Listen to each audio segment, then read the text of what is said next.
Hi అండి. కార్తీక మాసంలో ఉసిరి దీపం పెట్టుకోవడానికి ఉసిరికాయలు తెచ్చుకుంటాం కదా, అదే చేత్తో ఒక 4 ఉసిరికాయలతో పచ్చడి కూడా పెట్టుకుందాం. ఇక్కడ నేను ఉసిరికాయలని ఉప్పు పసుపు వేసి వాష్ చేసుకొని తీసుకుంటున్నాను. తర్వాత ఉసిరికాయలని కట్ చేసుకొని పక్కన పెట్టుకున్నాను.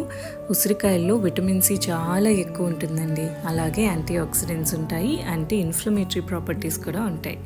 అందుకే మనం ఈ సీజన్లో ఫుడ్లో ఏదో ఒక రకంగా ఇంక్లూడ్ చేసుకోగలిగితే ఈ సీజన్ అంతా మనకి ఇమ్యూనిటీ బూస్ట్ అవుతుంది అండ్ డైజెషన్ కూడా బాగుంటుంది, స్కిన్ అండ్ హెయిర్ కూడా బాగుంటుందండి.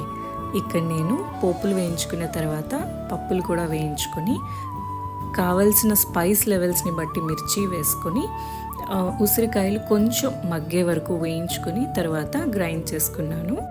వేడి వేడి అన్నంలో నెయ్యి వేసుకొని ఒక 4 ముద్దలు ఈ పచ్చడితో తిన్నామంటే భలే ఉంటుంది. ట్రై చేసి చూడండి. Thank you so much for watching.